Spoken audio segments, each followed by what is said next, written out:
Donc je m'appelle Mounir Ezahaoui, je suis enseignant, j'enseigne en langue arabe et en sciences islamiques. J'ai également fondé la plateforme En Prof d'Arabe pour essayer d'apprendre la langue arabe de manière autonome sur Internet. Concernant l'enseignement que je fais, j'enseigne les sciences islamiques, d'accord, et également la langue arabe. Pour les sciences islamiques, je fais plus le droit, ce qu'on appelle en arabe le fiqh. Je fais également l'histoire.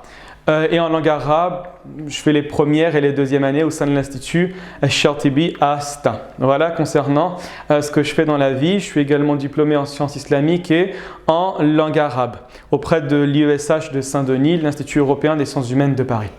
Alors, concernant le cours d'aujourd'hui, Inch'Allah, j'ai voulu faire en sorte de faire des cours hebdomadaires concernant ce qu'on appelle en arabe As-Sira An-Nabawiyya, c'est-à-dire la biographie du prophète de l'islam, alayhi salatu wassalam, tout simplement.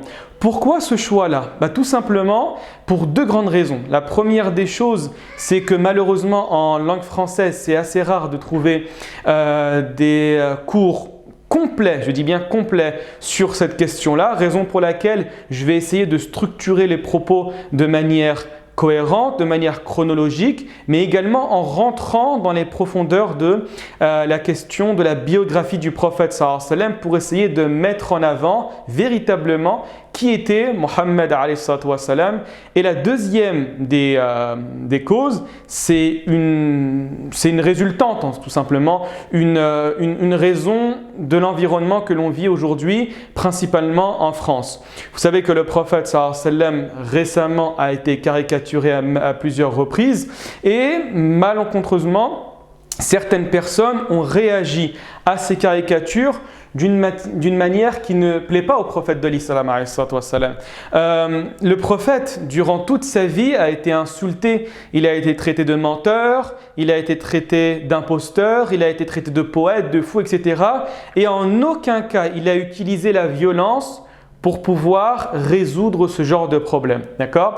Donc en gros, à travers la présentation de cette biographie, j'ai voulu mettre en avant véritablement qui était le prophète de l'islam, alayhi salatu wassalam, et également répondre de la manière la plus adéquate aux personnes qui ne sont pas de confession musulmane et qui souhaiteraient connaître un peu plus dans les détails quelle était la personne considérée par un nombre important de musulmans, la quasi-majorité des musulmans, si je ne dis pas la totalité des musulmans, et également par un nombre important de non-musulmans, mais qui connaissent l'histoire de la civilisation musulmane comme l'homme le plus important qui ait foulé cette terre. Donc du coup, ça va être principalement pour ces deux raisons que vous allez, Inch'Allah, avec moi, tous les dimanches à 16h, Inch'Allah, avoir un cours sur la biographie du prophète, alayhi salatu wassalam. Désolé pour ces allers-retours constants, mais il y a des personnes qui rentrent un peu en retard. Donc du coup, le cours d'aujourd'hui, donc programme du cours 1, comme vous avez pu le voir dans le mail qui vous a été envoyé, on va particulièrement s'intéresser à la question des Arabes avant l'islam. Vous savez que Dieu a fait le choix et il a fait un choix rempli de sagesse sur une sélection de personnes qui vivaient dans la péninsule arabique. Et dites-vous, et ça c'est ce qu'on voit dans la question de l'aqida, l'aqida c'est le dogme, excusez-moi, c'est la croyance, c'est la foi, le credo.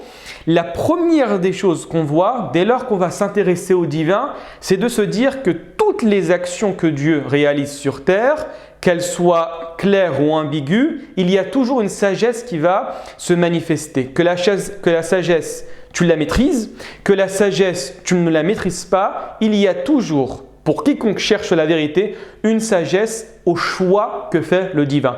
Donc là, en l'occurrence, on va essayer de s'intéresser à la raison, à la sagesse profonde et superficielle de la sélection de Dieu des Arabes. Donc tout d'abord, on va essayer de parler principalement de la raison, et c'est ce que je viens de faire, du fait de traiter de la question de la sira ou de la biographie du prophète alayhi salatu wassalam. La deuxième des choses, c'est que je vais vous présenter une liste de livres qui n'est pas exhaustive, des livres principalement en français qui vont vous aider à rentrer un peu plus en profondeur sur la question de la biographie du prophète. Ce qu'il faut savoir, c'est que la question de la biographie est difficile. Elle est difficile sur le point des informations, du grand nombre d'informations qu'elle contient. Et donc, vous savez que c'est une période qui s'étend sur plus de 23 ans. Et donc, du coup, pour bien saisir l'ensemble des actions, l'ensemble des événements, l'ensemble des actions, des paroles du prophète sallallahu alayhi wa sallam durant ces 23 années, vous avez besoin de la lire plusieurs fois. Et quand je dis la lire, il ne faut pas la lire de manière détaillée. Initialement, il faut commencer par un survol superficiel, un survol rapide des principaux événements de la vie du prophète et ensuite faire une deuxième, troisième, quatrième lecture où on rentre un peu plus dans les profondeurs, où l'oreille commence à s'habituer avec certains termes, le terme de la Mecque, le terme de Yathrib, le terme de Médine, de Quraysh, de l'Aous, de l'Khazraj, de l'Qabila, etc. pour ensuite mieux saisir toutes les informations qui vont vous être données sur la biographie du prophète alayhi salatu wassalam. Donc les œuvres que je vais vous présenter, sincèrement, il y en a certains qui sont assez volumineux, tandis qu'il y en a d'autres qui sont courts, concis et qui vont directement à l'essentiel. Par la suite, on va s'intéresser à la question de l'apparition du polythéisme chez les Arabes. Et là, on va mettre en perspective la question de l'apparition du polythéisme chez les Arabes avec la descendance d'Ibrahim. Vous allez voir qu'il y a un lien entre Ibrahim, Ismaïl, la péninsule arabique et l'apparition du polythéisme. D'accord ? Et raison pour laquelle je vais essayer de vous montrer d'une manière assez claire le lien qu'il y a entre la communauté juive d'un côté et la communauté arabe et musulmane de l'autre. Je ne sais pas si vous vous souvenez, mais en tout cas quand j'étais petit, moi ça arrivait souvent, on avait tendance à dire que les Juifs étaient les cousins des Arabes. Et en fait, on ne savait pas trop pourquoi on le disait, mais il y a une raison profonde à cela. On va essayer de la mettre en évidence. Ensuite, on va s'intéresser à la question des Arabes. Donc avant la prophétie, on va s'arrêter principalement sur leurs défauts. D'un côté, on va mentionner quelles étaient leurs déficiences au niveau dogmatique. Quand je dis dogmatique, cela fait référence à la foi, au credo, mais également aussi au niveau des relations interpersonnelles, dans la vie de tous les jours, au niveau du temporel. Vous allez voir qu'il y avait d'énormes déviances, mais également on va rencontrer des qualités que les Arabes avaient et qui sont l'une des raisons de la sélection divine par Dieu. D'accord ? Donc du coup, on va essayer de voir le pour et le contre chez les Arabes. Enfin, et c'est la dernière question qu'on va essayer de traiter, Inch'Allah, c'est la question de la fatara. Alors, les gens de la fatara, c'est une question qui est sensible et c'est une question qui fait écho aujourd'hui. La fatara, c'est une période d'absence de messages religieux de la part de Dieu. Et donc, énormément de personnes sont mortes durant cette période-là. Et donc, on est dans l'obligation de traiter quel est le statut eschatologique de ces personnes. Donc on va essayer de rentrer, on va sortir un petit peu de l'histoire pour rentrer dans une nouvelle matière qu'on appelle al-usul al-fiqh, c'est-à-dire la principologie, les fondements du droit musulman, pour essayer de traiter cette question-là de manière doctrinale. Elle est fondamentale. Très bien. Donc tout d'abord, on va essayer de s'intéresser aux différentes causes de l'étude de la biographie du prophète alayhi salatu wassalam. Première des choses à savoir, c'est que dès lors qu'on va s'intéresser à l'étude de la biographie du prophète de l'islam, on va se rendre compte que parmi tous les prophètes, la biographie de Mohammed alayhi salatu wassalam est la plus authentique qui existe.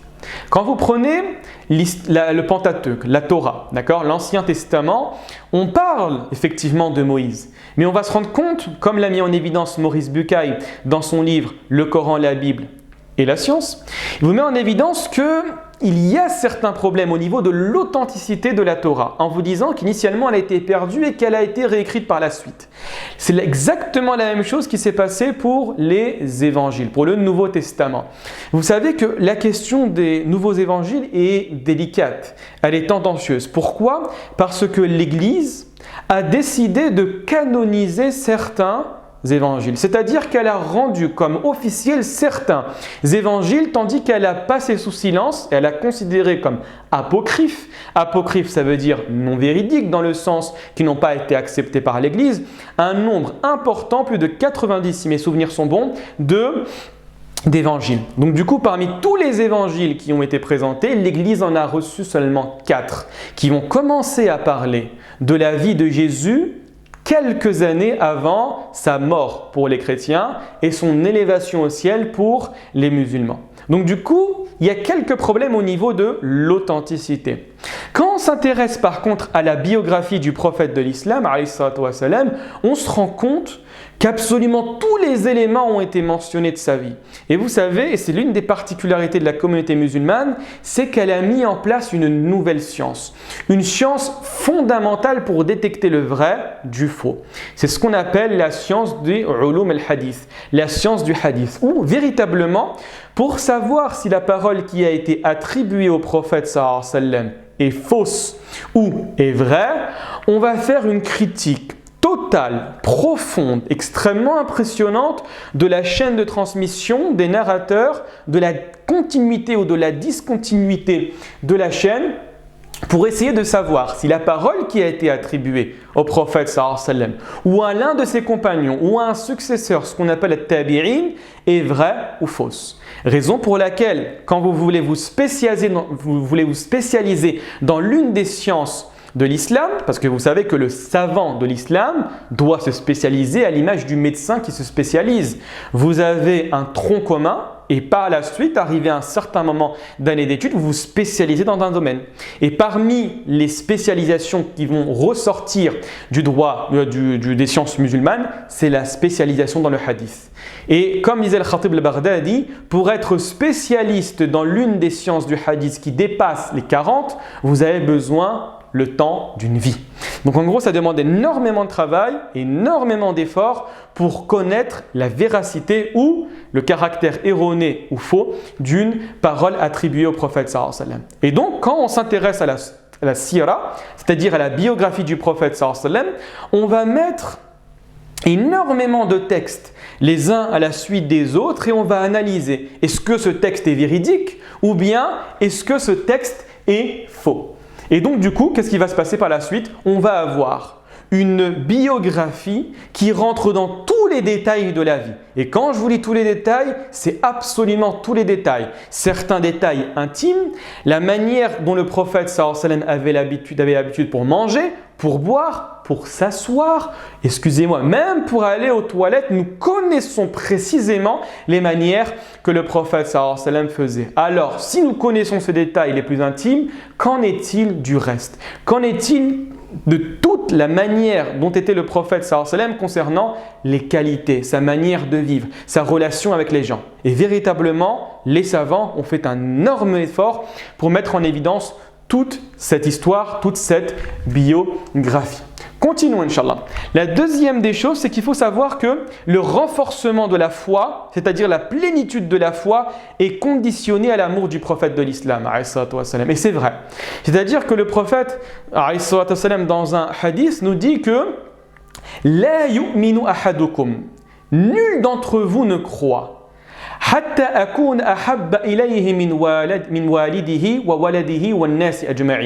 C'est-à-dire que personne d'entre vous ne croit tant qu'il ne m'aimera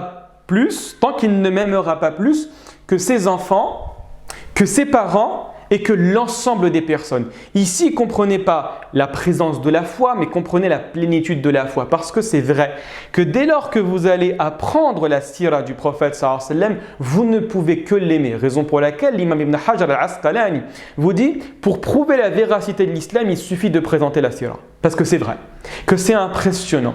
Et on va se rendre compte comment un homme qui a vécu seulement dans un laps de temps minime, insignifiant, c'est-à-dire, en tant que prophète, 23 années sur l'histoire de l'humanité, a pu radicalement changer des personnes qui étaient considérées comme des sauvages, qui ne connaissaient rien, qui n'entraient même pas dans le terme de la civilisation.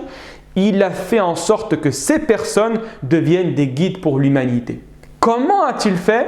Comment a-t-il réussi à mettre cela en place? Nous allons essayer de le mettre en évidence à travers la sira. Enfin, comprendre, comme je viens de dire, le génie du prophète alayhi salatu wa salam. Et ce qui est fort dans ça, moi je vous conseille sincèrement à lire un livre. Pour comprendre le génie du prophète sallallahu alayhi wa sallam, alors Première notion introductive.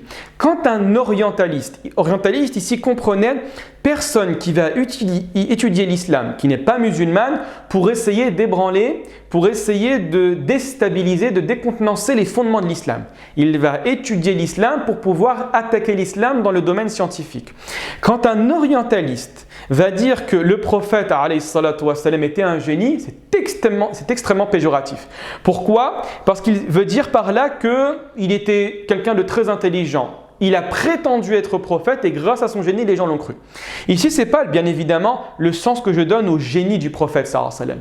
C'est dans le sens que, à travers le livre que je vous conseille de lire, le livre de Gustave Le Bon, Psychologie des foules, où l'auteur va essayer de parler de la manière dont nous allons gérer la foule, dont nous allons essayer de la manipuler, dont nous allons essayer de l'utiliser pour arriver à nos fins, ce que font pratiquement tous les hommes politiques, on se rend compte que le prophète sallallahu alayhi wa sallam faisait constamment le contraire de ce que demandait Gustave Le Bon pour manier les foules, et il a réussi.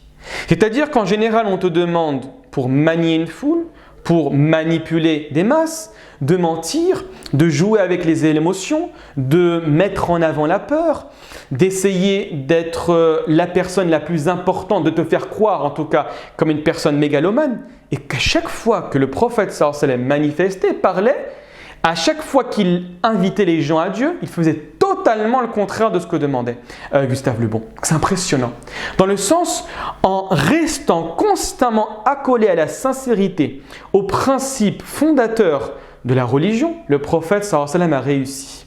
Et c'est extrêmement impressionnant dès lors qu'on va essayer de mettre en avant certains exemples. Également, ce qu'il faut savoir, c'est qu'à travers la biographie du prophète sallallahu alayhi wa sallam, vous allez comprendre le Coran à travers les causes de la révélation. Et ça, c'est un enjeu fondamental à la compréhension du Coran. Sincèrement, il faut être honnête, je pense. On a l'impression des fois quand on lit le Coran que ça va un petit peu dans tous les sens et on ne comprend pas le lien. On ne comprend pas le lien. Pourquoi tout d'un coup Dieu parle de cette notion et il va passer sur une autre notion et ensuite rappeler un élément qui apparaît extérieur. Et des fois, Dieu également parle dans le texte coranique et on ne sait pas pourquoi il parle de cela.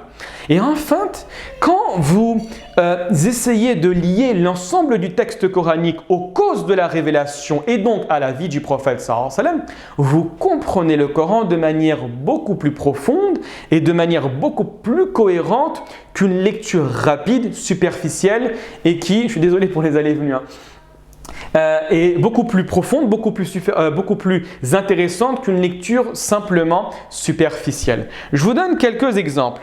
Vous prenez la sourate 80, 112 et sourate Al-Kafirun. Des sourates que je pense la majorité des musulmans connaissent. La sourate 80, c'est la sourate Abasa wa Tawalla. Abasa wa Tawalla, littéralement, cela veut dire il s'est renfrogné, d'accord, et il s'est détourné. Parce que l'aveugle est venu. Tout d'un coup, Dieu dit ça. Et on ne connaît pas la raison. Et en fait, quand tu vas lier cette sourate du Coran à la lecture des causes de la révélation, tu comprends pourquoi Dieu a dit ça. Parce que dans le Coran, ou plutôt dans la tradition prophétique, et donc dans la Sira Nabawiyya, tu te rends compte qu'un jour le prophète alayhi salatu wassalam a vu un aveugle, Abdullah ibn Ummi Maktoum, venir à lui et lui poser constamment des questions sur la religion. Pourquoi? Parce qu'il essayait de parfaire sa pratique. Alors que le prophète sallallahu alayhi wa sallam était en train de parler avec des notables de la ville. Parce que vous savez que quand les notables, quand les gens importants, quand les élites embrassent une idée, en général la masse va dans le sens des élites. Et donc le prophète sallallahu alayhi wa sallam espérait que ces élites deviennent musulmanes pour pouvoir faire en sorte que l'ensemble de la population par la suite devienne également musulmane. Et Abdullah ibn Maktoum ne voyait pas ce que le prophète sallallahu alayhi wa sallam faisait. Et à un moment, le prophète sallallahu alayhi wa sallam s'est renfrogné, comme dit le texte coranique, et il est parti. Dieu directement rectifie le tir en disant « Ya Mohammed, tu n'as pas agi de la bonne manière. Ya Mohammed, ne t'attache pas aux personnes qui se sentent suffisante envers ton message, va plutôt te diriger vers la personne qui cherche à se purifier. » Et donc du coup, en lisant la Sira Nabawiyya, on fait le lien avec le texte coranique. Raison pour laquelle, dès que le prophète sallallahu alayhi wa sallam a reçu cette révélation, il ne s'est pas gonflé d'orgueil. Il a directement lu le verset du Coran. Et raison pour laquelle c'est l'une des preuves les plus fortes pour vous dire que le Coran est d'origine divine. Parce qu'en général, un homme qui se prétend être un prophète est mégalomane. Et le mégalomane, par définition, ne va jamais mentionner ses erreurs, ne va jamais mentionner ses défauts. Là, directement, le prophète sallallahu alayhi wa sallam est parti, a lu le verset qui lui a été révélé, qui parle de lui et de la faute qu'il a commise dans l'interaction avec l'aveugle. Et par la suite, le prophète sallallahu alayhi wa sallam, dès qu'il voyait Abdullah ibn Maktoum, il prenait son manteau, il le mettait par terre pour que ce dernier puisse s'installer. D'accord ? Également, la sourate 112. La sourate 112, c'est Qul huwallahu ahad. Tous les musulmans sur terre la connaissent. Pourquoi cette sourate a été révélée ? Pour une cause toute simple. C'est qu'un jour, les Mekwa, les Quraysh, les personnes qui ont nié la religion, sont venus voir le prophète sallallahu alayhi wa sallam et l'ont dit: Ya Rasulallah, tu nous parles beaucoup d'Allah, de ton Dieu, dis-nous, de quoi est fait ton Dieu ? Est-ce qu'il est fait d'or ? Est-ce qu'il est fait d'argent ? Est-ce qu'il est fait de perles précieuses ? Là, le prophète sallallahu alayhi wa sallam n'a pas répondu. La sourate est descendue. Elle a été révélée, Qul huwallahu ahad, qui te parle que de Dieu. C'est pour ça qu'on l'appelle Surat al-Ikhlas. Akhlasa, en arabe, il a plusieurs significations. Et l'une de ces significations en arabe, c'est le fait de désigner quelque chose de manière exclusive. Donc en gros, cette sourate parle de Dieu de manière exclusive. Elle parle du début jusqu'à la fin que de Dieu, en définissant qui est Dieu. Non pas dans l'essence, mais dans la forme que l'on doit se faire, dans la conscience et dans la conception que nous devons nous faire du divin. D'accord ? Vous avez rapidement également Surat al-Kafirun. Surat al-Kafirun, c'est Qul ya ayyuhal kafirun. Pourquoi cette sourate a été révélée ? C'est tout simple. Un jour, alors que les Mekwa ont vu que le prophète sallallahu alayhi wa sallam commençait à avoir beaucoup d'adeptes, beaucoup de personnes qui lui prêtaient l'oreille, ils sont partis le voir et ils lui ont dit: Ya Mohammed, nous avons une proposition à te faire. Au mieux d'avoir la guerre qui va s'installer entre toi et nous, faisons en sorte d'avoir un pacte. Ce pacte, c'est le suivant. Pendant une année, nous allons tous adorer ton Dieu, nous allons tous devenir musulmans, du premier d'entre nous jusqu'au dernier d'entre nous. Mais par contre, l'année suivante, vous allez tous redevenir polythéistes. Vous allez tous recommencer à adorer les idoles. Le prophète sallallahu alayhi wa sallam a reçu directement la révélation. Qul ya ayyuhal kafirun. Oh, vous les négateurs. La a'budu ma ta'budun. Je n'adore pas ce que vous adorez. Ensuite, vous n'adorez pas ce que j'adore, à 2 reprises. Et par la suite, Dieu clôture cette sourate en disant Lakum dinukum waliyadin. À vous votre religion et à moi ma religion. En gros, il y a une tolérance qui doit s'imposer et ce n'est pas à travers l'imposition que nous gagnons les cœurs de nos futurs membres. Ça va par rapport à ça ? Très bien. Ensuite, effectivement, comprendre le rôle de la sunna. Moi, je pense que c'est une question fondamentale aujourd'hui, qui doit véritablement être traitée parce qu'on a trop tendance à utiliser le terme de sunna de toutes les manières qui soient sans jamais comprendre précisément à quoi fait référence ce terme-là.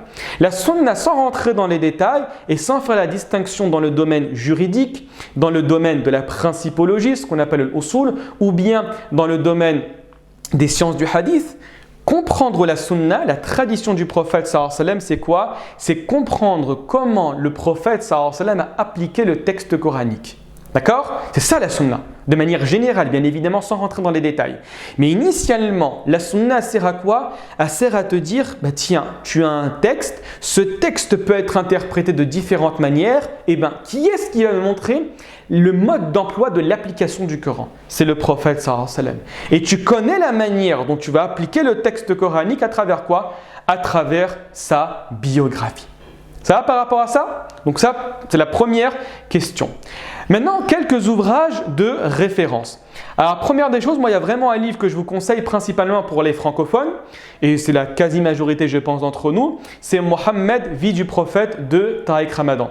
C'est vraiment un livre qui est très bien au niveau de la présentation, avec également, ce qui est bien aussi, c'est des réponses cohérentes avec quelques notions qui peuvent être mal interprétées dès lors qu'on lit la biographie du prophète sallallahu alayhi wa sallam. Vous allez voir qu'également, Inch'Allah, on va rentrer dans les détails quand on va traiter par exemple la question des Banu Qurayza. d'accord, les Juifs de Médine qui ont été coupables de haute trahison et la sentence qui est tombée sur ces derniers. Également, quelques notions liées à la guerre. Pourquoi l'islam, alors que c'est une religion de paix, demande une présence d'une certaine guerre? Vous allez voir que c'est fondamental. Gardez bien en tête que l'islam est une religion pragmatique. L'islam n'est pas une campagne politique où tu vas dire aux gens ce qu'ils ont envie d'entendre et dès lors qu'ils ont embrassé la religion, tu les mets dans la gêne. Non, l'islam est la religion de Dieu dans le sens où il va baser la religion sur le pragmatisme humain, sur la réalité sociale et politique et militaire de l'être humain. Par essence, l'être humain est neutre, il peut devenir bon. Donc dans le Coran, tu as les textes pour devenir bon ou pour devenir encore meilleur. Et également, certaines personnes font le choix du mal, font le choix du désordre sur terre. Et donc, tu as besoin de textes qui vont essayer de contrecarrer l'avancée de ces personnes. D'accord? Et comme on dit, si tu souhaites la paix, prépare la guerre. D'accord? Donc du coup, c'est comme ça que ça fonctionne. On va essayer de traiter cette question-là. Donc vraiment, ce livre, moi, je vous le conseille. Je vous conseille un site internet. C'est le site Chasse aux livres. Vous mettez ce titre-là. Vous allez trouver les livres vraiment pas chers. Ensuite, vous avez le Nectar cacheté de Al-Mubarak Furi. C'est un livre de référence, mais qui est un petit peu compliqué. On l'appelle en arabe Al-Rahiq Al-Makhtoum. Et en français, il est traduit par le Nectar cacheté. Ce livre, ne le lisez pas initialement parce que vous allez vous perdre dans les détails. Il est vraiment difficile. Commencez par exemple, le livre La vie du prophète de l'islam et ensuite, dès lors que vous avez compris les grandes lignes, vous pouvez vous baser sur le livre Le Nectar cacheté de Al-Mubarak Furi. Il est vraiment bien, c'est un livre de référence sur la tradition du prophète sallallahu alayhi wa sallam.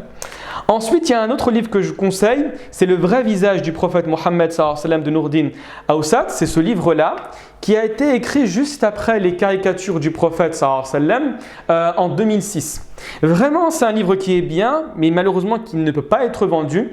Il a été distribué, si je me souviens bien, à plus de 400 000 exemplaires, où on vous présente les meilleurs aspects de la biographie du prophète sallallahu alayhi wa sallam et qui était véritablement le prophète de l'islam. Enfin, dernier ouvrage que je vous conseille, par contre, c'est pour un public qui va être arabophone. Ce livre s'appelle Zad al-Ma'ad de l'imam Ibn al-Qayyim. Alors Zad al-Ma'ad, il fait 5 volumes, d'accord? C'est celui-là. Il est extrêmement passionnant parce qu'il va nous présenter la biographie du prophète sallallahu alayhi wa sallam d'une manière totalement différente de ce que nous connaissons.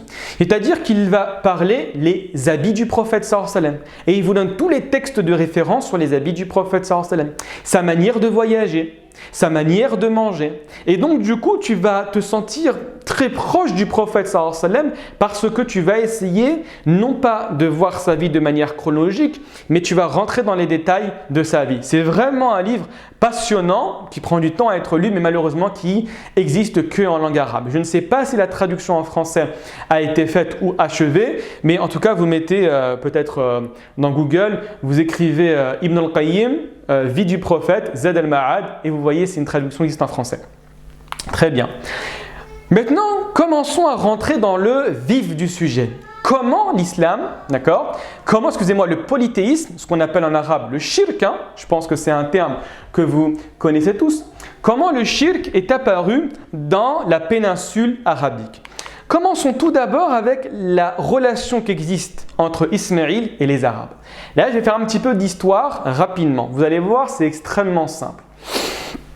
Initialement,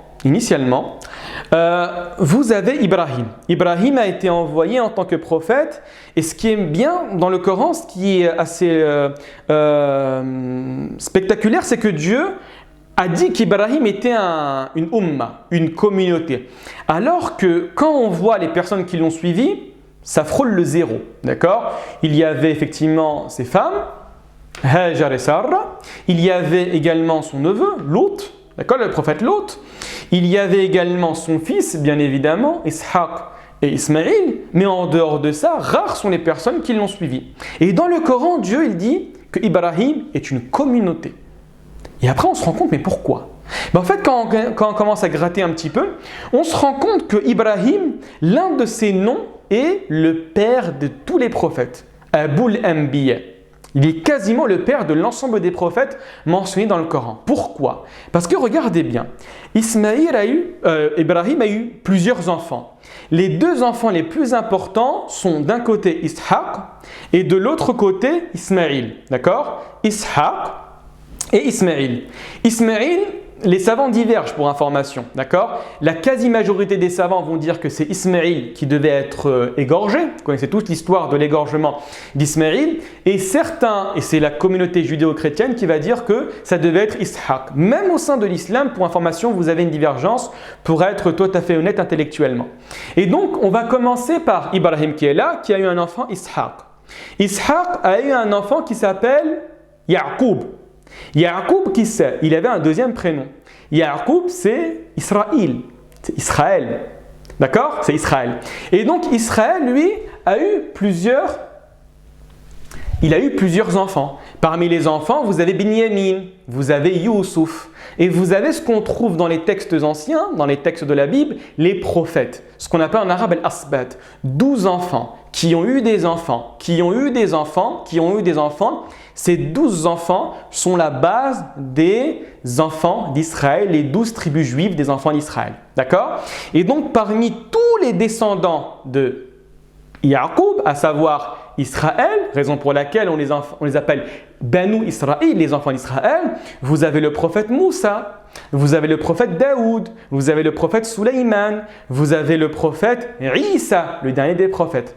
Donc en gros, tous les prophètes que l'on connaît pratiquement descendent de la lignée d'Ibrahim, d'Ishaq, de Ya'qub et ensuite des enfants d'Israël. Ça va par rapport à ça? Donc ça, c'est la première branche. La deuxième branche, c'est la branche d'Ismaïl.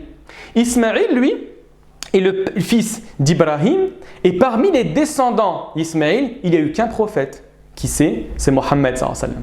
Du coup, vous avez compris le lien pourquoi on appelle des fois que les musulmans sont les cousins des juifs. C'est pour cette raison-là, en fait, tout simplement. Dans le sens où le prophète qui vient, le prophète des Arabes, à savoir Mohammed, a eu pour oncle éloigné le père des prophètes de la communauté juive.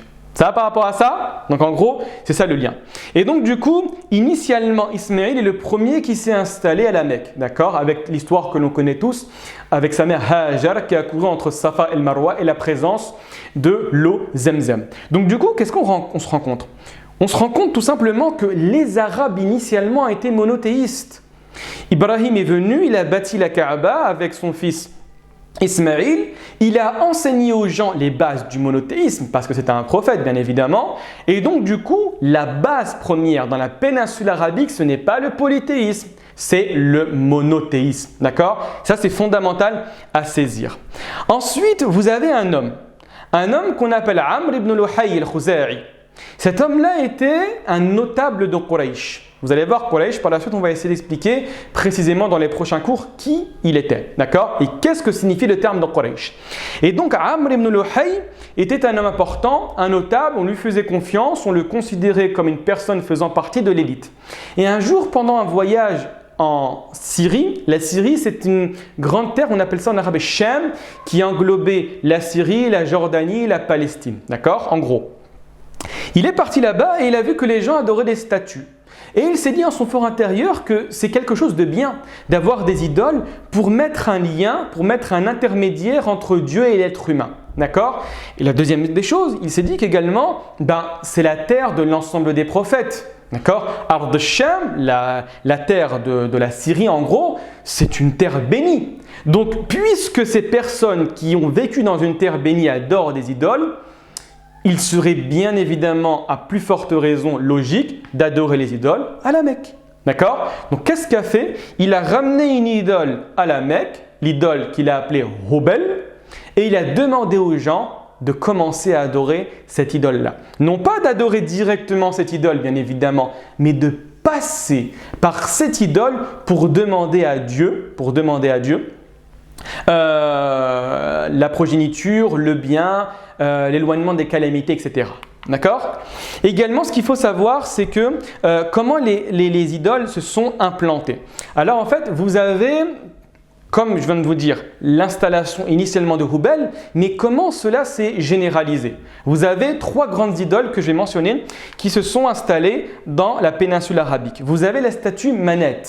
Manet pour les habitants de Médine. Alors, j'utilise le terme de Médine parce que initialement, faites attention, quand on va prendre un livre qui va vous parler de la ville de Médine avant la venue du prophète sallallahu alayhi wa sallam, on l'appelait Yathrib. D'accord? Yathrib, c'est le nom initial de Médine qui est devenu par la suite Al-Madinatu Al-Munawwara, c'est-à-dire la ville illuminée par qui? Par la présence du prophète sallallahu alayhi wa sallam. Donc Médine est un nouveau nom qu'on a donné à Yathrib. Et initialement, vous aviez 2 grands clans qui adoraient cette statue à Médine, c'est l'Aws ou Al-Khazraj. Al-Aws ou Al-Khazraj, c'était les 2 grands clans présents dans Médine. Ensuite, vous aviez Lat pour les habitants de Taïf. Taïf, une ville pas très loin, de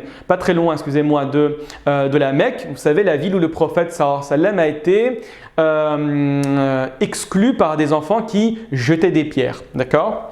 Et enfin, vous avez l'idole Al-Uzza pour Wadi Nakhla, un lieu entre la Mecque et Médine. Donc, initialement, on a commencé à mettre ces grandes statues-là dans les principales villes pour pouvoir faire en sorte que les gens basculent du monothéisme au polythéisme. Également, vous avez une deuxième variante qui a été mentionnée par les biographes en disant que Amr ibn Luhay a eu une suggestion diabolique. Quand on dit une suggestion diabolique, c'est-à-dire une insufflation d'un djinn qui lui a montré précisément où se trouvaient les idoles de Noé, celles qui sont mentionnées dans la sourate 71, dans la sourate Noé, à Jeddah. Il est parti là-bas, il les a déterrés et il les a distribués pendant le Hajj à Tihama. D'accord? Donc c'est l'une des explications également de l'expansion du polythéisme dans la dans la péninsule arabique. Raison pour laquelle vous avez un hadith authentique où le prophète sallallahu alayhi wa sallam vous dit que j'ai vu Amr ibn Luhay al-Khuzai traîner ses intestins dans l'enfer. Pourquoi? Parce qu'il a été le premier à avoir changé la religion des Arabes. Ça veut dire quoi? Ça veut dire qu'il a fait basculer les gens du monothéisme au polythéisme. Très bien. On va essayer maintenant de traiter la question des Arabes avant l'islam. Alors, regardez bien. Le Coran initialement va décrire la période pré-islamique qui est arrivée avant l'islam par le terme de Jahiliya. Al-Jahiliya, faites attention, il a 2 significations. C'est pris de la racine arabe Al-Jahl.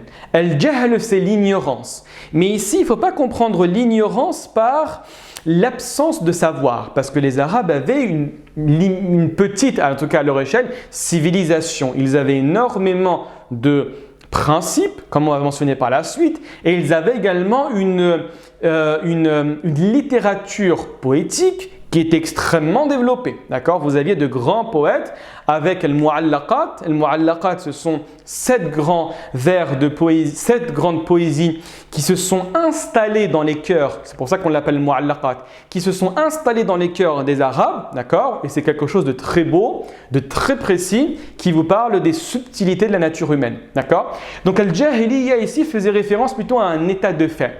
C'est-à-dire que les Arabes agissaient par ignorance, dans le sens où ils se mettaient en colère très rapidement, ils suivaient l'âme bestiale pour pouvoir résoudre les conflits. D'accord? C'est-à-dire qu'il y avait un sentiment très très fort, un sentiment clanique très très fort, un sentiment où une guerre pouvait éclater pour une raison futile. D'accord? Donc Dieu a appelé cette période de l'histoire Al-Jahiliya. D'accord? Également, ce qu'il faut savoir, c'est qu'au niveau de l'adoration des idoles, les Arabes de l'époque sacrifiaient énormément d'animaux. Pour les personnes qui ont l'habitude, alors je pense que c'est mieux si je mets un tout petit peu comme ça. Les personnes qui ont l'habitude de lire le Coran, vous allez trouver dans la sourate numéro 2, par exemple dans la sourate numéro 5, dans la sourate également numéro 6, les viandes que Dieu a interdites. Et parmi celles qu'il interdit, il dit « Wa ma uhilla li ghayrillahi bi ». Littéralement, ce sont les viandes sur lesquelles nous allons prononcer, nous allons crier le nom d'un autre que Dieu. Au nom de Hubal, et j'égorge l'animal. Au nom de Manette, et j'égorge l'animal. Donc c'était une pratique extrêmement répandue à l'époque, un sacrifice d'animaux, mais également un sacrifice d'enfants. que Dieu mentionne dans le Coran, dans la sourate numéro 6, en te disant, certains essayaient de se rapprocher des idoles. Comment? En sacrifiant ce qu'il y avait de plus cher chez eux pour se rapprocher des idoles en question. Donc le sacrifice humain était à une mesure extrêmement faible présente chez les Arabes. Enfin, c'est la dernière chose à mettre en évidence au niveau de l'adoration des idoles. Les Arabes étaient par essence également des personnes qui réfléchissaient. Il ne faut pas croire que les Arabes ne réfléchissaient pas, n'utilisaient pas l'intellect et qu'ils étaient des êtres qui vivaient dans le désert sans réflexion, sans intellect. C'est totalement faux. Pour faire croire aux gens que la statue qui était en face de moi avait un intérêt, ils n'ont pas dit, et ils n'ont jamais dit, faites attention à ça, que l'être qui est en face de moi, le bout de bois, le bout de pierre, l'idole, était Dieu. Ils ont dit non. Ils ont dit que cet être qui est en face de moi représente une personne importante. D'accord? Il représente une personne importante et donc du coup, je le personnifie, je le sculpte pour faire en sorte que l'être qui est en face de moi me rapproche du divin. Qui suis-je moi pour demander directement à Dieu? Moi, un être qui vit dans la faute, qui vit dans le péché, je vais me prosterner devant Dieu et lui demander directement? Les Arabes ont dit non. Ils ont dit que pour que ta demande soit acceptée, il faut entre toi et Dieu un intermédiaire. Et c'est la chose qui a fait basculer les Arabes dans le shirk, raison pour laquelle Dieu appelle ça un shirk. Shirk, c'est l'association. C'est-à-dire que dans ta pratique cultuelle, tu vas donner à Dieu un associé. Et tu verras, tu vas donner plus d'importance à l'associé qu'au divin. Et l'islam a dit totalement, de manière frontale et absolue, que c'était totalement interdit. D'accord ? Également, le pèlerinage et la question des vêtements. Les Arabes à l'époque faisaient le pèlerinage. Pourquoi? Parce que c'était les éléments qui restaient du monothéisme légué par Ibrahim et son fils Ismaïl. Le problème, c'est que certaines modifications ont eu lieu sur la manière de pratiquer le pèlerinage. Donc, ils faisaient le pèlerinage en faisant le tawaf. Exactement comme on le connaît aujourd'hui. Il faisait la talbiya, labbaik Allahumma labbaik, labbaik la sharika laka labbaik. Par contre, avec des modifications à l'intérieur, des modifications polythéistes. Et également, ce qu'il faisait, et c'est la raison pour laquelle j'ai écrit le terme de vêtements, c'est que quand des étrangers venaient, il leur disait, les habitants de la Mecque, de ne pas faire le pèlerinage avec les affaires qu'ils portaient. Pourquoi? Parce que ces affaires-là sont des affaires dans lesquelles tu as désobéir au divin. Et donc, tu n'as pas à te présenter devant le divin avec des vêtements souillés par ta désobéissance. Donc, il y avait deux possibilités. Si les Arabes de la Mecque trouvaient des habits de rechange, ils leur fournissaient. Mais s'ils ne trouvaient pas, ils faisaient le tawaf tout nu. Imaginez-vous la scène. Des Arabes, des hommes et des femmes faisant le tawaf tout nu, mettant leurs mains devant leurs parties intimes et chantant la talbiya. Vous vous rendez compte à quel point c'était déviant? Également, vous avez Ibn Abbas, une très belle parole qui vous dit que quiconque souhaite connaître l'état des Arabes avant l'islam, qu'il lise la sourate Al-An'am, la sourate numéro 6, à partir des versets numéro 130. Effectivement, Dieu, dans cette sourate-là, parle énormément des déviances que faisaient les Arabes, au niveau principalement de la nourriture, qu'ils autorisaient, qu'ils interdisaient à leur souhait. Également, le fait de tuer les enfants, ce qu'ils avaient interdit au niveau des relations interpersonnelles et au niveau également du credo. Donc, lisez cette partie du Coran et vous allez découvrir un petit peu quel était l'état de la communauté arabe à cette époque-là. Également, il y a une chose qui était répandue chez les Arabes, c'est enterrer les filles vivantes. Imaginez cette scène-là. Dans le Coran, Dieu à plusieurs reprises et principalement dans la sourate 81, vous dit qu'il va faire venir une fille, Al-Maw'ouda, celle qui a été enterrée vivante, et Dieu va la questionner en disant pourquoi, pour quelle faute tu as été tuée, tu as été enterrée vivante. Et là, ce que disent les mufassirs, les commentateurs du Coran, ils vous disent mais en fait, pourquoi c'est la fille qui a été interrogée? C'est exactement comme dans un tribunal. Imaginez que dans un tribunal, le juge ne se dirige pas vers l'accusé. Il se dirige vers la victime en disant « mais pourquoi elle t'a fait autant de mal ?» En fait, c'est un message implicite qu'on envoie à l'accusé. Dans le sens où « attention, tu as toute mon intention, explique-moi ton problème pour que je puisse lui accorder la plus lourde peine qu'il mérite. » Et bien c'est exactement ça dans le Coran. C'est-à-dire que certaines filles à la naissance étaient enterrées vivantes. Pourquoi? Pour deux raisons. Tout d'abord, la honte d'une possible déviance à l'âge adulte, et donc ça va être la honte de la famille. Ma fille fait n'importe quoi, ma fille sort tous les soirs, ma fille fait ci, ma fille fait ça. Et bien pour couper court, raison pour laquelle on appelle ça le jahiliya, pour couper court à cette éventualité, j'enterre ma fille vivante.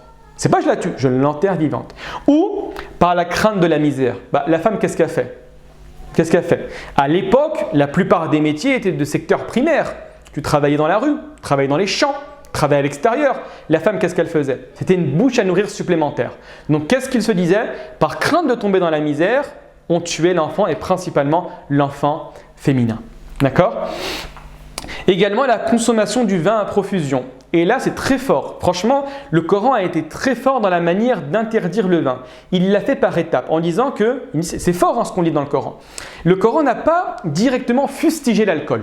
Il ne l'a pas fait comme ça. D'accord? Et c'est pour cette raison que Aïcha disait, si initialement Dieu, dès le début de la prophétie du prophète, avait dit que les relations extra-conjugales étaient interdites, que le vin était interdit, personne ne l'aurait suivi. Dieu a attendu l'apparition de la période médinoise pour commencer graduellement à interdire le vin. Le premier verset vous dit quoi? Vous dit, dans l'alcool, il y a du bien, il y a du mal. Mais le mal est prépondérant sur le bien. Deuxième étape, Dieu, qu'est-ce qu'il te dit? Il te dit que n'approchez pas de la prière alors que vous êtes saoul. Et la troisième étape, dès lors que les gens étaient prêts, qu'ils ont connu la gravité de l'alcool, qu'ils se sont éloignés de l'alcool en journée, principalement, parce que tu pries pendant la journée, pas pendant la nuit. À ce moment-là, ils ont été prêts, Dieu l'a interdit. Mais à l'époque, les Arabes aimaient énormément l'alcool.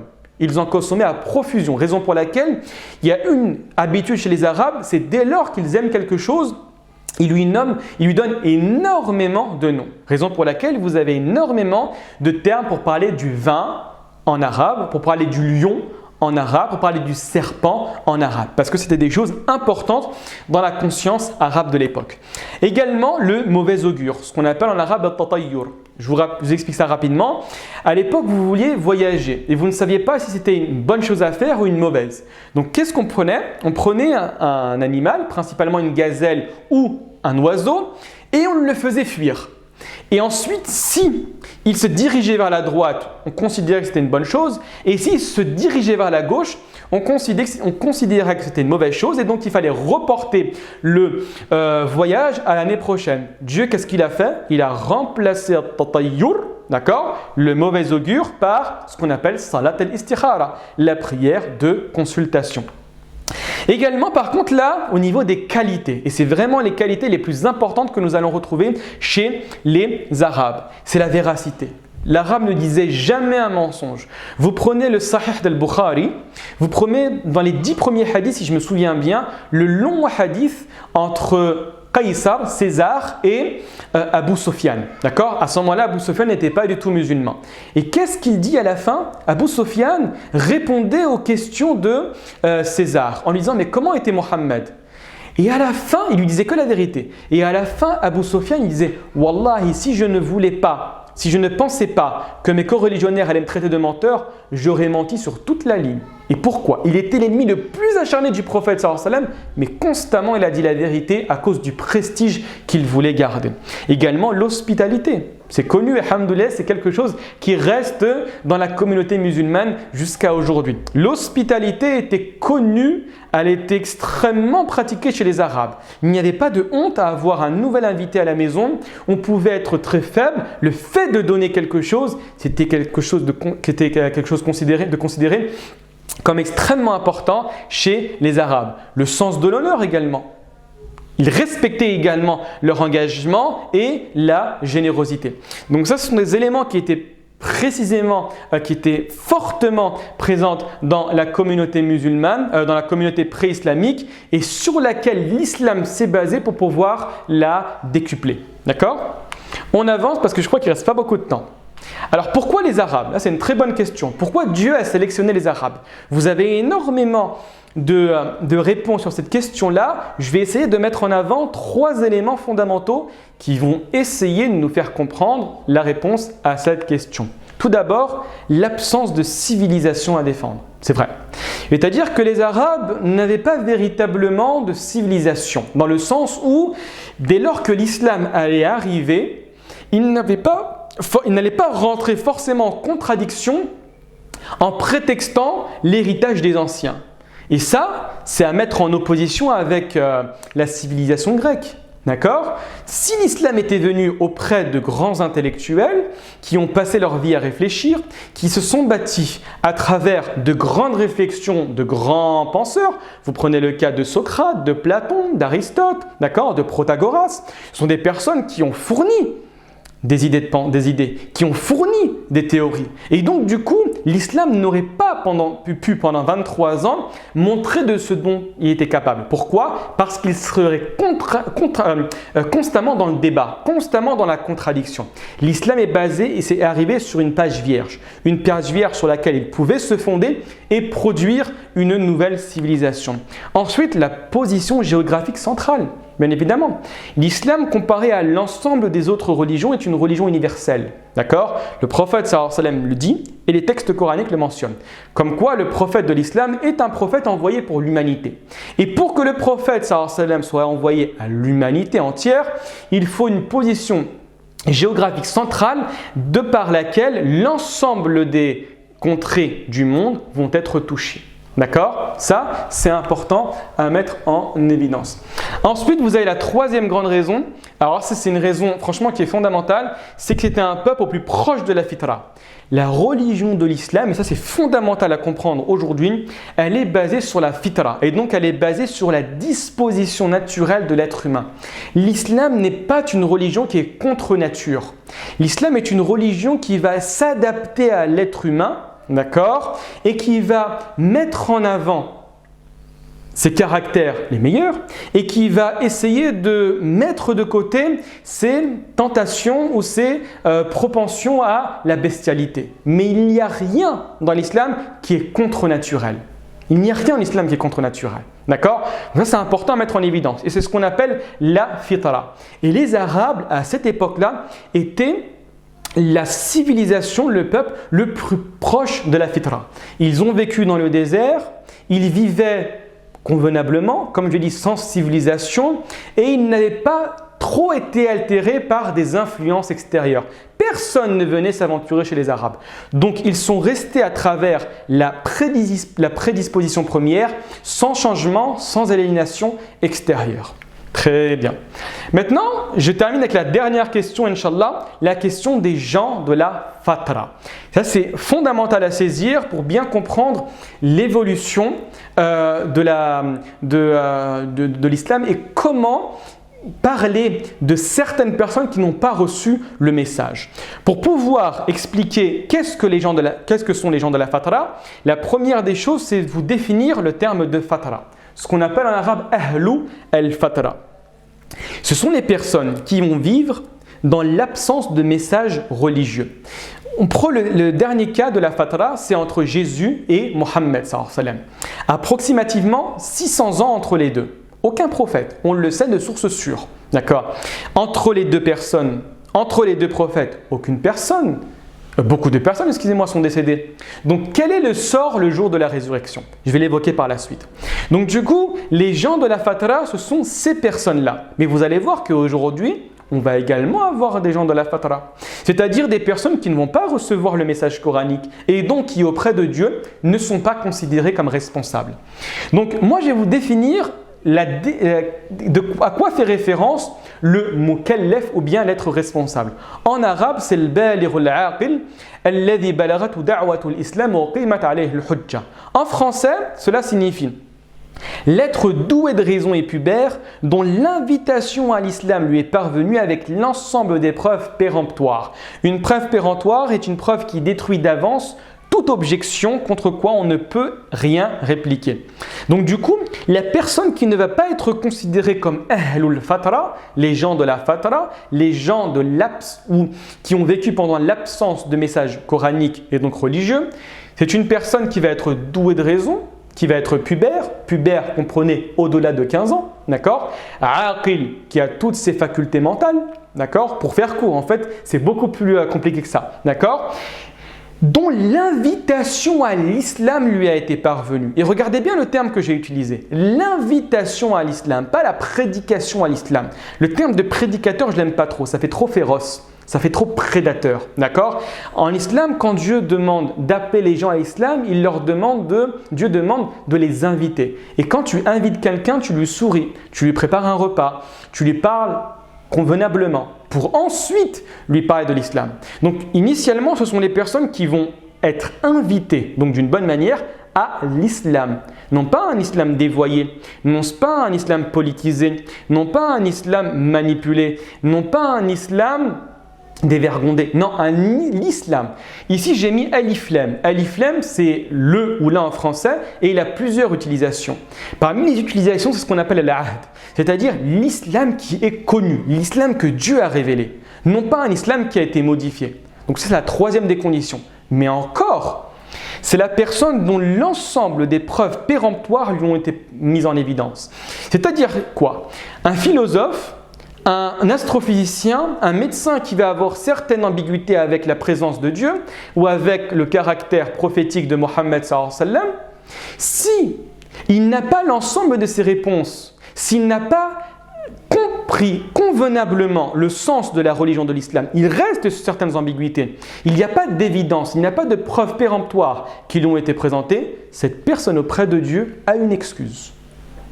Et ce n'est pas moi qui le dis. C'est ce que vous allez trouver dans les livres de droit, ce que vous allez trouver dans les livres de principologie dès lors que vous allez traiter la question de l'être responsable. Donc du coup, on va restreindre drastiquement la portée des personnes qui sont responsables auprès de Dieu. Et quand je dis responsable, cela fait référence à quoi? Cela fait référence à la faculté d'être jugé le jour de la résurrection. Donc du coup, l'ensemble des personnes qui sont mortes avant la prophétie de Mohammed sallallahu alayhi wa sallam et qui n'ont pas modifié la religion abrahamique, comme le cas de Amr ibn Luhay, toutes ces personnes-là sont considérées comme des gens de la Fatra et donc ne sont pas des gens destinés en enfer. Ça, c'est fondamental à savoir. Raison pour laquelle je vais vous donner le dernier texte, un texte fondateur, où le prophète sallallahu alayhi wa sallam vous dit qu'il y a 4 types de personnes qui vont trouver une excuse, ce qu'on appelle en arabe le udhr, auprès de Dieu le jour de la résurrection. Il y a le fou, il y a la personne qui a des problèmes d'âge, d'accord, qui est arrivé alors que l'islam avait un certain âge, et alors que la personne avait un certain âge, et il y a également la personne qui est morte pendant la fatra. Et le texte coranique vous dit que ces personnes-là vont être soumises à une épreuve le jour de la résurrection, où Dieu va leur dire de rentrer en enfer, d'accord ? Et donc, certaines personnes vont rentrer, d'autres vont refuser. Et ici, qu'est-ce qu'on comprend de ce texte-là? C'est que l'entrée en enfer, comme le dit le prophète sallallahu alayhi wa sallam par la suite dans le texte, il vous dit que s'ils étaient rentrés, ils l'auraient trouvé, à savoir le feu, source de fraîcheur et de paix. Dans le sens, ils seraient à l'image du feu d'Ibrahim. Donc en gros, si tu n'as pas eu de test sur terre pour connaître la sincérité de ton cœur, tu auras un test dans l'au-delà pour connaître la véracité de ta poitrine. Vous avez compris un petit peu c'est quoi du coup les gens de Fatra? Raison pour laquelle certaines personnes ont critiqué, à l'instar de l'imam Mohammed al-Amin al-Shanqiti, le savant qui a écrit l'un des plus gros tafsirs contemporains, Adwa al-Bayan, à l'image de l'imam Suyuti, qui a écrit un livre traduit en français, Les parents du prophète sallallahu alayhi wa sallam, en disant que les parents du prophète sallallahu alayhi wa sallam ne sont pas en enfer. ne sont pas en enfer. Pourquoi? Parce que cette parole-là, ce texte prophétique vient contredire un élément beaucoup plus fort, un élément beaucoup plus important que nous retrouvons dans le Coran où Dieu dit qu'il ne châtiera personne tant qu'un messager n'a pas été envoyé. On est tous d'accord que les parents du prophète sallallahu alayhi wa sallam sont morts avant que ce dernier soit envoyé comme prophète. Donc ils n'ont pas nié la foi. Donc comment Dieu pourrait juger des personnes de cette manière-là? Vous voyez ce que je veux dire ou pas? Par rapport à ça? Très bien. Écoutez, on est arrivé à la fin de ce premier cours concernant la situation des Arabes à l'époque pré-islamique. Du coup, la semaine prochaine, Inch'Allah, on va essayer de s'intéresser à la question de certaines personnes parmi les musulmans, les nouveaux musulmans, qui cherchaient constamment la vérité avant la venue du prophète de l'islam. Donc on va parler d'un groupe à la Mecque qui s'appelait le Hunafa. On va parler également d'un des plus grands compagnons, Salman el-Farisi. Et par la suite, on va essayer d'avancer d'essayer de parler de la naissance du prophète de l'islam. Très bien. Est-ce que quelqu'un a une question avant qu'on mette fin à l'intervention? Je ne sais pas s'il y a eu des questions sur le chat, j'en ai vu pas mal des fois défiler. Si quelqu'un veut prendre la parole, avec grand plaisir. Sinon, Inch'Allah, je suis désolé de faire comme ça, c'est pas évident. On voudrait juste les bouquins, est-ce que vous pouvez nous redonner les noms des bouquins achetés? Alors effectivement, pour le bouquin, le premier, je peux vous le mettre ici, regardez, ils sont en face. Vous pouvez faire une capture d'écran si vous voulez. Vous en avez 4, 4 vraiment que j'ai, qui sont… voilà. On ne voit plus l'écran. Ah, vous voyez plus l'écran? Alors un petit instant. Est-ce que là vous voyez bien là? Oui. Donc vous avez un qui est très bien écrit, c'est un livre de Tariq Ramadan, Mohammed, la vie du prophète. Vous allez le trouver extrêmement facilement. Ensuite vous avez Nectar Cacheté. Celui-là par contre, moi je vous conseille de ne pas le lire dès le début, il est trop détaillé. Et vraiment c'est un livre initialement écrit pour les spécialistes, donc il rentre beaucoup dans les détails. Enfin vous avez le vrai visage du prophète Mohammed de Nourdin Aussat, c'est celui-là. D'accord. Par contre, ce livre-là ne se vend pas. Il a été distribué gratuitement. Je ne sais pas si vous pouvez le trouver sur Internet. Si des personnes le vendent, Allahu a'lam. Et enfin, le dernier, Zad al-Ma'ad de l'imam Ibn al-Qayyim, c'est un livre malheureusement qui est qu'en arabe, qui va vous parler de la vie du prophète sallallahu alayhi wa sallam, mais sur différents aspects. La manière de marcher, la manière de manger, la manière de dormir, la manière de boire, la manière de s'habiller. Donc du coup, ce n'est pas une chronologie de la vie du prophète sallallahu alayhi wa sallam, mais c'est seulement une mise en avant de sa manière d'être. D'accord? Mais vraiment, moi, je vous conseille de commencer soit par le vrai visage du prophète Mohammed, sallallahu alayhi wa sallam, et si vous voulez lire de manière chronologique, franchement, l'un des meilleurs livres écrits, qui n'a pas été traduit, parce que des fois, la traduction est soumise au montant que tu donnes au traducteur, tout simplement. Donc, si tu lui donnes un gros montant, il te fait une belle traduction, et si tu lui demandes d'agir rapidement avec peu de moyens, ce ne sera pas parfait, mais un livre qui a été écrit initialement en français, c'est Mohammed, vie du prophète, et en le lisant, franchement, je me suis régalé. Franchement, il est vraiment très très bien. On va faire avec plaisir.